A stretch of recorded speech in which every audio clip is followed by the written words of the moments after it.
आज आप लोग सुनिए श्री वाल्मीकि रामायण का अरण्य कांड का 18वां सर्ग, जिसमें श्री राम के टाल देने पर शूर्पणखा का लक्ष्मण से प्रणय याचना करना, फिर उनके भी टालने पर उसका सीता पर आक्रमण और लक्ष्मण का उसके नाक कान काट लेना है।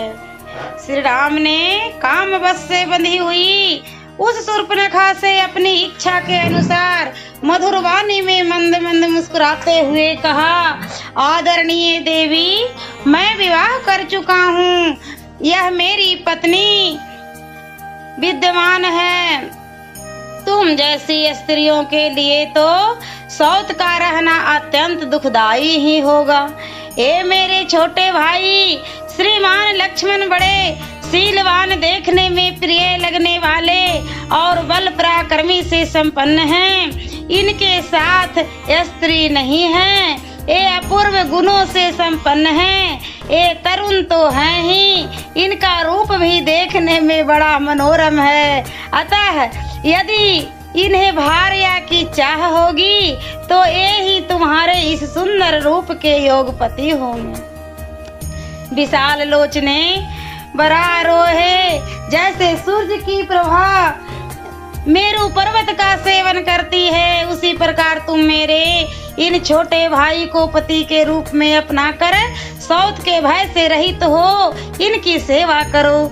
श्री रामचंद्र जी के ऐसा कहने पर वह काम से मोहित हुई राक्षसी उन्हें छोड़कर सहसा लक्ष्मण के पास जा पहुंची और इस प्रकार बोले, लक्ष्मण, तुम्हारे इस सुंदर रूप के योग मैं ही हूँ, अतः मैं ही तुम्हारी परम सुंदरी भार्या हो सकती हूँ। मुझे अंगीकार कर लेने पर तुम मेरे साथ समूचे दंडकारण्य में सुख पूर्वक विचरण कर सकोगे।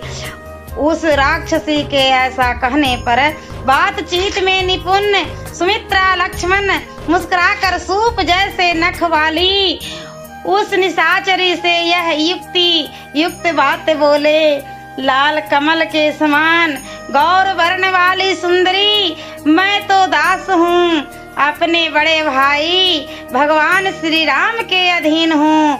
तुम मेरी स्त्री होकर दासी बनना क्यों चाहती हो? विशाल लोचने, मेरे बड़े भैया संपूर्ण ऐश्वर्यों से संपन्न हैं, तुम उनकी ही छोटी स्त्री हो जाओ, इससे तुम्हारे सभी मनोरथ सिद्ध हो जाएंगे और तुम सदा प्रसन्न रहोगी। तुम्हारे रूप रंग उन्हीं के योग्य निर्मल है।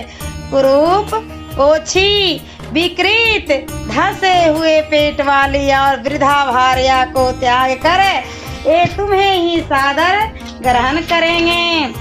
सुंदर कटी प्रदेश वाली बरबरनी, कौन ऐसा बुद्धिमान मनुष्य होगा जो तुम्हारे इस श्रेष्ठ रूप को छोड़कर मानव कन्याओं से प्रेम करेगा? लक्ष्मण के इस प्रकार कहने पर परिहास को न समझने वाली उस लंबे पेट वाली विकराल राक्षसी ने उनकी बात को सच्ची माना। वह पर्णशाला में सीता के साथ बैठे हुए शत्रु संतापी दुर्जय वीर श्री रामचंद्र जी के पास लौट आई और काम से मोहित होकर बोली, राम, तुम इस कुरूप, ओछी, विकृत, धंसे हुए पेट वाली और वृद्धा का आश्रय लेकर मेरा विशेष आदर नहीं करते हो।